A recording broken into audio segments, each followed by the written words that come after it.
রাত পোহালেই মাধ্যমিক 2026-এর ভূগোল পরীক্ষা অনুষ্ঠিত হতে চলেছে। এই ভূগোল পরীক্ষার জন্য পূর্ণমান 2, 3 এবং 5 নম্বরের যে প্রশ্নগুলো সেগুলো কি আসতে চলেছে সেগুলো তোমাদেরকে আজকে আমি বলে দিতে চলেছি। সারা বছর যে সমস্ত ছাত্রছাত্রী ভালো করে পড়োনি তারা আজকের এই ভিডিওটা খুব ভালো করে দেখো এবং বন্ধুদের মধ্যে শেয়ার করে দাও। যে সমস্ত প্রশ্নগুলো আজকে আমি দিতে চলেছি হয়তো আশা করা যায় যে এর মধ্যে তোমরা অনেকগুলো প্রশ্নই এমনই পেতে চলেছো বা এই প্রশ্নগুলোই আসতে চলেছে। তো তোমরা এই প্রশ্নগুলো খুব ভালো করে আজকের রাতে দেখে নাও যাতে আগামীকালকের পরীক্ষা তোমাদের সকলের ভালো হয়। যে সমস্ত ছাত্রছাত্রী একেবারেই কমজোর রয়েছে, যারা খুবই দুর্বল রয়েছে, মাধ্যমিক পরীক্ষার জন্য প্রস্তুতি ঠিক করে নিতে পারোনি, তোমরা আজকে এই রাতের ভিডিওটি ভালো করে দেখো এবং খুব ভালো করে প্রস্তুতি নিয়ে আগামীকালকে পরীক্ষা দাও। মাধ্যমিক 2026-এ ভূগোল পরীক্ষায় যে পূর্ণমান 2 এর প্রশ্নগুলো আসতে চলেছে সেগুলো তোমরা একটু শুনে নাও। এই প্রশ্নগুলো তোমরা আজকে ভালো করে রাতে চোখ বুলিয়ে নেবে। যেমন বার্গসুন্ড্র ও ক্রেভাস কি, হিমশৈল কি, ড্রামলিন কি, মন্থকূপ ও প্রপাতকূপের মধ্যে পার্থক্য, আপেক্ষিক আর্দ্রতা, বৈপরীত্য উত্তাপ, বৃষ্টিচ্ছায় অঞ্চল, মগ্নচড়া, শৈবাল সাগর, গায়র কি, অন্তঃস্রোত ও বহিঃস্রোতের মধ্যে পার্থক্য, হিমপ্রাচীর কি, সমুদ্র স্রোত ও সমুদ্র তরঙ্গের মধ্যে পার্থক্য, তেজস্ক্রিয় বর্জ্য কাকে বলে, স্ক্রাবার কি, কম্পোস্টিং কি, ধারণযোগ্য উন্নয়ন কি, জীবিকা সত্তাভিত্তিক কৃষি কি, ডুন কি, মরুমৃত্তিকার দুটি বৈশিষ্ট্য, আঁধি কি, উদীয়মান শিল্প কাকে বলা হয়, এটিকে সানরাইজ যে ইন্ডাস্ট্রিজ সেটি দিয়েও ঘুরিয়ে আসতে পারে, অন্যান্য ময়দান কি, মিলিয়ন সিট কি, ভূসমলয় ও সূর্য সমলয় উপগ্রহের পার্থক্য এবং উপগ্রহ চিত্রের দুটি ব্যবহার। এই সমস্ত প্রশ্নগুলো তোমরা একবার করে চোখ বুলিয়ে নাও।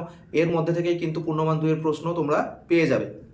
এবার আসি পূর্ণমান 3 এর যে প্রশ্নগুলো, অর্থাৎ আমাদের প্রথম থেকে ষষ্ঠ অধ্যায় পর্যন্ত পূর্ণমান 3 এর যে প্রশ্নগুলো আমাদেরকে পড়তে হবে খুব ভালো করে।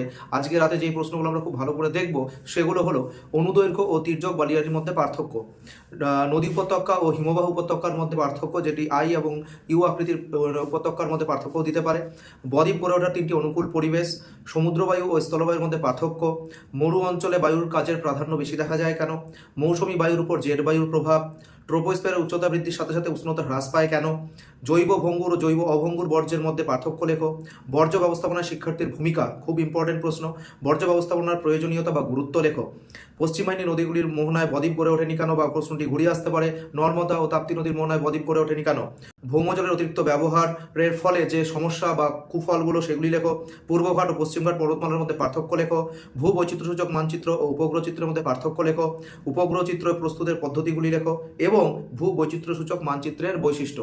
তোমরা ভিডিওটিকে পজ করে করে তোমরা এই প্রশ্নগুলো কিন্তু দেখে বইয়ের সাথে মিলিয়ে নিয়ে এই প্রশ্নগুলো কিন্তু রেডি করো। পূর্ণমান 3 এর এই কয়েকটি প্রশ্ন পড়লেই কিন্তু আশা করা যায় এর মধ্যে থেকেই তোমরা আগামীকালকে প্রশ্নে দেখতে পাবে। এবারে আসা যাক পূর্ণমান 5-এর।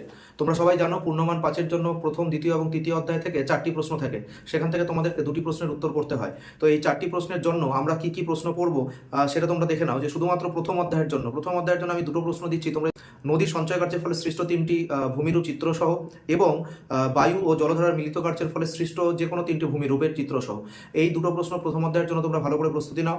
দ্বিতীয় অধ্যায় থেকে তোমরা পড়বে বায়ুর উষ্ণতার তারতম্যের কারণ অথবা বিশ্ব উষ্ণায়নের প্রভাবগুলো সম্পর্কে লেখো। এবং এখান থেকে আরেকটি প্রশ্ন খুব গুরুত্বপূর্ণ, সেটি হলো বৃষ্টিপাতের শ্রেণীভাগ করে যে কোনো একটি ভাগ সম্পর্কে তোমরা চিত্রসহ আলোচনা করো। এই প্রশ্নটিও কিন্তু খুবই গুরুত্বপূর্ণ এবছরে রয়েছে। এবং তৃতীয় অধ্যায় থেকে তোমরা একটি প্রশ্ন খুব ভালো করে পড়বে, সেটি হচ্ছে সমুদ্র স্রোত সৃষ্টির কারণ বা নিয়ন্ত্রকগুলি আলোচনা করো। এবং জোয়ার ভাটার সুফল ও কুফল এই প্রশ্নটি তোমরা কিন্তু একটু দেখে যাবে, বলা যায় না এই প্রশ্নটিও দিয়ে দিতে পারে। তাহলে প্রথম, দ্বিতীয়, তৃতীয় এই 3টি অধ্যায়ের জন্য যে তোমাদের পূর্ণমান 5-এর প্রশ্ন তোমাদের পড়তে হবে, এই কয়েকটি প্রশ্ন পড়লেই কিন্তু হয়ে যাচ্ছে, এর বাইরে কোনো প্রশ্ন পড়ার প্রয়োজন নেই। এবং 5 অধ্যায় আমরা জানি ভারতবর্ষ অধ্যায় যে রয়েছে সেই 5 অধ্যায় থেকে বা পঞ্চম অধ্যায় থেকে যে প্রশ্নগুলো সাধারণত আসবে এখানেও কিন্তু আমরা 4টি প্রশ্ন পাবো, সেখানে থেকে পূর্ণমান 5-এর 2টি প্রশ্নের উত্তর করতে হয়। তো আমি এখান থেকে শুধুমাত্র 5টি প্রশ্ন দিচ্ছি। এই 5টি প্রশ্নের মধ্যে আশা করি তোমরা পেয়ে যাবে ভারতের পূর্ব উপকূলীয় ও পশ্চিম উপকূলীয় সমভূমির প্রাকৃতিক বৈশিষ্ট্যের মধ্যে পার্থক্য, ভারতের জলবায়ু নিয়ন্ত্রকের কারণগুলি আলোচনা করো, ভারতের চা চাষের অনুকূল ভৌগোলিক পরিবেশ সম্পর্কে লেখো, পূর্ব ও মধ্য ভারতে লৌহ ইস্পাত শিল্প কেন্দ্র গড়ে ওঠার কারণ লেখো এবং ভারতের জনসংখ্যা অসম বন্টনের তারতম্যের কারণগুলি লেখো। এই 5টির মধ্যে অবশ্যই তোমরা পূর্ণমান 5-এর জন্য যে কোনো 2টি পাবেই, এইটুকু কনফার্ম। তো এই প্রশ্নগুলো তোমরা আজকে রাতের মধ্যে একবার করে দেখে নাও। সারা বছর তো পড়েছই, শুধুমাত্র এখন শুধু এই প্রশ্নগুলোর উপরে চোখ বুলিয়ে নাও। আশা করা যায় এই প্রশ্নগুলোর মধ্যে থেকে তোমরা কিন্তু আগামীকালকে কমন পেতে চলেছো।